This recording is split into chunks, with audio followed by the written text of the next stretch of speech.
साल 1988, पंजाब। हर रोज खून, हर रोज मौत। आतंकियों का ऐसा आतंक कि पुलिस वाले भी अपने घरों में छुपकर रहते थे। और उसी जलते हुए नर्क में एक शख्स ने अकेले जाने का फैसला किया। नाम था अजीत डोभाल। यह कोई साधारण पुलिस अफसर नहीं था, यह था अंडरकवर मिशन का जादूगर। और उसने एक ऐसा काम किया जिसे आज भी दुनिया याद करती है। सवाल यह है, बिना गन, बिना सुरक्षा, बिना किसी बैकअप के वो आतंकियों के सबसे खतरनाक घर में कैसे घुस गया? और उसने ऐसा क्या किया कि पंजाब का आतंकवाद ढह गया? चलो कहानी शुरू करते हैं, बिल्कुल शुरू से। 1980 के दशक का पंजाब। खालिस्तानी आतंकी, हर रोज बम ब्लास्ट, हर रोज कत्ल। आतंकियों ने अपने ही लोगों को मारा सिर्फ इसलिए क्योंकि उन्होंने वोट डाला था। सड़कों पर AK-47 लेकर घूमते लड़के, पुलिस थानों पर हमले, अफसर अपने घरों में कैद। लोग दिन में ही अपने दरवाजे बंद कर लेते थे। यह सिर्फ आतंक नहीं था, यह था डर का राज। कोई भी कुछ नहीं बोल सकता था, क्योंकि अगर किसी ने एक शब्द भी कहा तो अगली सुबह उसकी लाश सड़क पर मिलती। पुलिस के हाथ बंधे हुए थे। सेना तो थी, लेकिन आतंकी दीवारों के पीछे छुपे थे। तब IB में एक शख्स ने कहा, मुझे अंदर जाने दो। वो थे अजीत डोभाल। उस वक्त वो सिर्फ एक छोटे अफसर थे, लेकिन उनकी आंखों में वो आग थी जो सिर्फ पागलों या सच्चे सिपाहियों में होती है। डोभाल ने अपने बॉस को समझाया, सर, हम बाहर बैठकर कुछ नहीं कर सकते। आतंकी भी इंसान है, उनके दिमाग में घुसो तभी उन्हें हराओगे। बॉस चुप रहे, फिर बोले, पता है अंदर जाने का मतलब? कोई रेस्क्यू नहीं होगा, कोई मदद नहीं आएगी। पकड़े गए तो तुम्हारी लाश भी नहीं मिलेगी। डोभाल ने बिना रुके कहा, सर, जान तो एक बार ही जानी है, और अगर यह जान देश के काम आ जाए तो उससे बड़ी कोई बात नहीं। बॉस ने उसकी आंखों में देखा, समझ गए ये रुकने वाला नहीं है। ठीक है, जा, लेकिन याद रखना तेरा नाम कोई नहीं लेगा। अगर कुछ हुआ तो हम मना भी नहीं कर पाएंगे। डोभाल ने पुलिस की वर्दी उतार दी, एक साधारण पंजाबी लड़के जैसा बन गया। पगड़ी बांधी, कुर्ता पहना, उसकी बोली भी बदल गई। अब वो बिल्कुल स्थानीय लग रहा था। उसके पास न गन थी, न वायरलेस, न कोई GPS। बस उसकी अक्ल, उसकी बोली और उसके अंदर का ठंडा दिमाग। डोभाल ने अपनी असली पहचान छुपा ली। अब वो एक स्थानीय कारोबारी था जो अपना काम ठीक करवाने के लिए आतंकियों से मिलना चाहता था। उसने अपनी एक पूरी बैक स्टोरी बनाई। क्या बेचता है, कहां से आया है, किसको जानता है, हर सवाल का जवाब उसके पास तैयार था। वो उस इलाके में घुस गया जहां पुलिस जाने की हिम्मत नहीं करती थी, जहां हर कोना, हर दीवार, हर चेहरा उसे मौत दे सकता था। उसकी धड़कन बढ़ रही थी, लेकिन उसके चेहरे पर कोई भाव नहीं था। वो चल रहा था जैसे उसी मोहल्ले का कोई आम आदमी हो। रास्ते में एक नाके पर कुछ आतंकियों ने उसे रोका। कौन, कहां जा रहा है? डोभाल ने सीधे आंखों में देखा। अपना काम है, बड़े साहब से मिलना है। किस बड़े साहब से? डोभाल मुस्कुराया, तुमसे बड़े से। आतंकी थोड़ा घबरा गया। उसने अपने बॉस को फोन लगाया। कुछ देर बाद बोला, चल, लेकिन अगर झूठ बोला तो तेरी गर्दन यहीं छोड़ देंगे। डोभाल चल पड़ा। अंदर ही अंदर उसकी सांसें तेज थीं, लेकिन चलना बिल्कुल नॉर्मल था।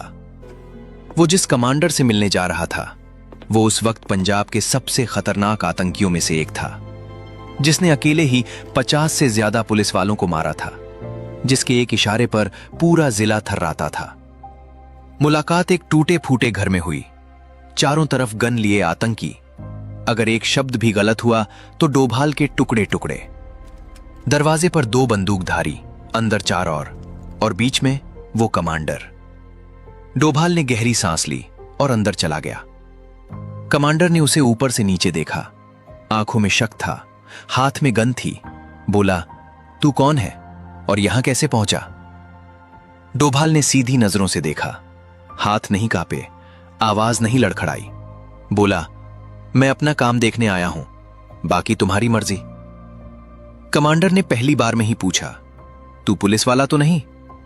डोभाल थोड़ा हंसा। पुलिस वाला होता तो इतनी बेवकूफी थोड़ी करता, यहां अकेला आ जाता। कमांडर के चेहरे पर एक हल्की सी मुस्कान आई।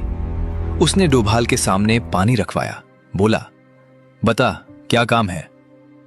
डोभाल ने कहा, मैं कारोबारी हूं, माल आता है लेकिन रास्ते में कुछ लोग रोक लेते हैं। सुना है तुम्हारा नाम सबसे बड़ा है, सोचा तुमसे दोस्ती कर लूं।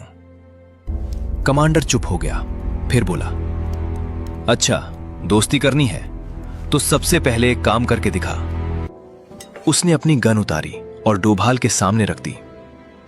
हमारे एक दुश्मन को मार कर दिखा, फिर बात करेंगे। यहां पर एक सामान्य आदमी डर से बेहोश हो जाता, लेकिन डोभाल ने गन उठाई, उसे पलट कर देखा, फिर धीरे से वापस रख दी। बोला, मैं कारोबारी हूं, कसाई नहीं। मुझे मारने से कोई लेना देना नहीं। मैं आया हूं तुम्हारी जेब भरने। अगर मारना ही है तो तुम खुद मारो। कमांडर ने अपने आदमियों की तरफ देखा। सब हैरान थे, कोई उनसे ऐसे बात करने की हिम्मत नहीं करता था। इस शख्स में नस थी। कमांडर बोला, तेरे अंदर दम है, मुझे तू पसंद है। ठीक है, अभी नहीं मारेंगे, लेकिन तू हमारे साथ रहेगा कुछ दिन। देखते हैं तू सच्चा है या नकली। डोभाल ने मना करने के बजाय हां कह दी।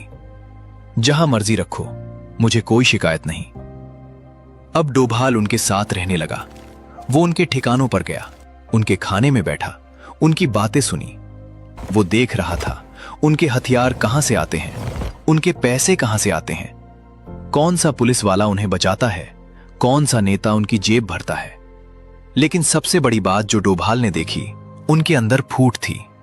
एक गुट का नेता अलग था, दूसरे गुट का नेता कुछ और था। दोनों एक दूसरे से जलते थे। एक ज्यादा हिंसक था, दूसरा पैसों से खरीदा जा सकता था। डोभाल ने सोचा, अगर ये एक हो गए तो बहुत मुश्किल होगी, लेकिन अगर ये आपस में लड़ने लगे तो ये खुद ही खत्म हो जाएंगे। उसने इसी फूट को अपना हथियार बना लिया। एक दिन उसने पहले गुट से कहा, भाई साहब, आपको पता है दूसरा गुट आपके बारे में बुरा बोल रहा है। क्या बोल रहा है? बोल रहा है ये लोग बहादुर हैं पर दिमाग नहीं है। फिर वो दूसरे गुट के पास गया, बोला, भाई पहले गुट ने तुम्हारा माल हड़प लिया है, तुमसे छुपा कर रखा है। सच? मैंने अपनी आंखों से देखा, तुमसे झूठ बोलूंगा? देखते ही देखते आतंकी आपस में लड़ने लगे। पहले जबानी झगड़ा, फिर हाथापाई, फिर एक रात तो गोलियां भी चल गईं। जो एकजुट फौज थी अब टुकड़ों में बट गई, और ये सब कर रहा था एक शख्स, बिना एक गोली चलाए। कमांडर को थोड़ा शक हुआ। उसने डोभाल को बुलाकर पूछा, तेरे आने के बाद से गैंग में लड़ाई हो रही है, कहीं तू तो नहीं? डोभाल ने सीधे चेहरे पर कहा, मैं तो नया हूं, तुम्हारे लोग तो पुराने हैं, पुरानी बातें होंगी, मेरा इससे क्या लेना। कमांडर ने एक और टेस्ट किया। उसने डोभाल को अपने सबसे गुप्त हथियारों के गोदाम में ले गया। वहां AK-47, ग्रेनेड, पिस्तौल, सब कुछ था। कमांडर ने कहा, बता कितना माल चाहिए तुझे? डोभाल ने सब कुछ देखा, नोट किया, याद किया, बोला, अभी नहीं, पहले काम शुरू कर लूं फिर लूंगा। वो जानता था अगर अभी हाथ बढ़ाया तो शक हो जाएगा। धीरे धीरे खेल खेलना था। कई हफ्ते बीत गए। डोभाल ने लगभग पूरे गैंग की सूचना इकट्ठा कर ली थी। नाम, पता, ठिकाने, सप्लायर, पुलिस में मिले हुए लोग, उसके पास सब कुछ था। लेकिन शैतान सोता नहीं। एक दिन किसी ने डोभाल की असली पहचान खोल दी। कैसे? पता नहीं। शायद कोई पुराना गद्दार, शायद कोई गलत हरकत, शायद किसी और एजेंसी से लीक। लेकिन अब डोभाल की जान पर खेल हो गया। आतंकी समझ गए, ये कोई कारोबारी नहीं, ये जासूस है। कमांडर ने अपने कमरे में सबको बुलाया। आवाज बदली हुई थी। वो आदमी पुलिस वाला है, रात को पकड़ो, जिंदा नहीं छोड़ना। लेकिन डोभाल को भापने में देर नहीं लगी। उसने देखा लोग अजीब नजरों से देख रहे थे। बातें बंद हो गई थीं, सब फुसफुसा रहे थे। एक आतंकी जो हमेशा हंसता था, वो आज गंभीर था। डोभाल समझ गया, पोल खुल गई है। उसने अपने एक गुप्त तार से मैसेज भेजा, मैं पकड़ा गया हूं, रेस्क्यू नहीं चाहिए, बस मेरे परिवार का ख्याल रखना। वो मौत से आंखें मिलाने को तैयार था। उसने अपनी डायरी छुपा दी, सबूत अपने कपड़ों में छिपा लिए। लेकिन डोभाल जैसे लोग मरते नहीं, वो चाल चलते हैं। शाम को उसने कमांडर से मिलने की इजाजत मांगी। कमांडर ने हां कर दी। सोचा मरने से पहले बात तो कर लें। डोभाल ने कमांडर से कहा, मुझे पता है तुम मुझे मारोगे, लेकिन मरने से पहले एक बात बता दूं। क्या? तुम्हारे अंदर ही तुम्हारा सबसे बड़ा दुश्मन बैठा है। उसी ने मुझे बुलाया था। उसी ने तुम्हें बताया कि मैं पुलिस वाला हूं। क्यों? ताकि तुम मुझे मारो और वो तुम पर हमला करने का बहाना बना ले। झूठ था, पक्का झूठ। कोई नहीं बुलाया था उसे। लेकिन आतंकियों के दिमाग में पहले से ही शक का जहर डोभाल भर चुका था। अब वो एक दूसरे को देखने लगे। क्या सच में उसने बुलाया था? कहीं ये सच तो नहीं? रात हुई, सब अपने कमरों में चले गए। पहरा थोड़ा ढीला था क्योंकि सब आपस में ही उलझे हुए थे। डोभाल ने उसी मौके का फायदा उठाया।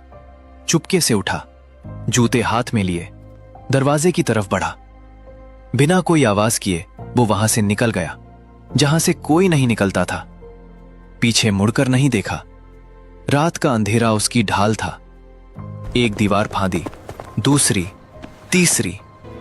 घंटों खेतों और नालियों में रेंगता रहा। पैरों में छाले पड़ गए, कांटों ने शरीर चीर दिया। एक वक्त पर उसे लगा अब और नहीं होगा।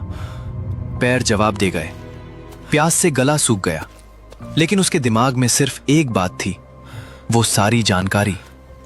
अगर वो जानकारी बाहर पहुंच गई तो पंजाब बच जाएगा, अगर वो मर गया तो सब बर्बाद। उसने अपने आप से कहा, चलता रहे, बस थोड़ा और। रास्ते में एक गांव के कुत्ते भौंकने लगे। एक किसान ने टॉर्च जलाई। कौन? डोभाल ने पंजाबी में कहा, मुझे रास्ता भूल गया, मेहरबानी करके बता दे। किसान ने देखा, एक थका हुआ गंदा आदमी। सोचा कोई मजदूर होगा, रास्ता बता दिया। सुबह होते होते वो एक सुरक्षित घर में पहुंच गया। दरवाजा खटखटाया। अंदर से उसके अपने लोग थे। दरवाजा खुला तो सब चौंक गए। डोभाल थका हुआ, घायल, खून से लथपथ, लेकिन जिंदा। और उसके पास था वो सारे नाम, वो सारे नंबर, वो सारे ठिकाने, वो सबूत जिसका इंतजार देश कर रहा था। उसने अपनी कमीज के अंदर से एक छोटी सी डायरी निकाली, सौंप दी। बोला, ये लो, अब उठाओ इन सबको। डोभाल की जानकारी के आधार पर सुरक्षा बलों ने एक साथ 11 जगहों पर छापे मारे। सुबह के 4 बजे थे। आतंकी सो रहे थे। अचानक दरवाजे टूटने की आवाज, फ्लैशबैंग्स, लाउडस्पीकर पर आवाज, बाहर निकलो, हाथ ऊपर करो। हर उस आतंकी को पकड़ा गया जिससे डोभाल ने हाथ मिलाया था। जो कमांडर डोभाल के कंधे पर हाथ रखकर हंस रहा था, वो अब पुलिस की गिरफ्त में था। उसकी आंखों में हैरानी थी। कैसे? ये कैसे हो गया? एक एक करके उनके ठिकाने ढह गए। हथियारों के सप्लायर पकड़े गए। उनके पैसों का पूरा नेटवर्क खुल गया। पुलिस वाले जो उनकी खबर देते थे वो भी पकड़े गए। नेता जो उनकी ढाल बनते थे वो भी सामने आ गए। जब उस कमांडर से पूछताछ हुई तो उसने कहा, वो आदमी शैतान है, उसने हमें आपस में लड़वा दिया। हम सब एक थे और उसने कुछ ही हफ्तों में हमें बांट दिया। धीरे धीरे पंजाब की हवा बदलने लगी। आतंकी घटनाएं कम हुई। लोगों ने राहत की सांस ली। बाजार खुलने लगे, बच्चे स्कूल जाने लगे। वो डर जो सालों से था धीरे धीरे कम हुआ। इस मिशन के बाद डोभाल का नाम हर जगह होने लगा। उसे उसकी बहादुरी के लिए पुलिस मेडल मिला। लेकिन डोभाल ने कहा, मुझे मेडल से कोई मतलब नहीं, मेरा मेडल है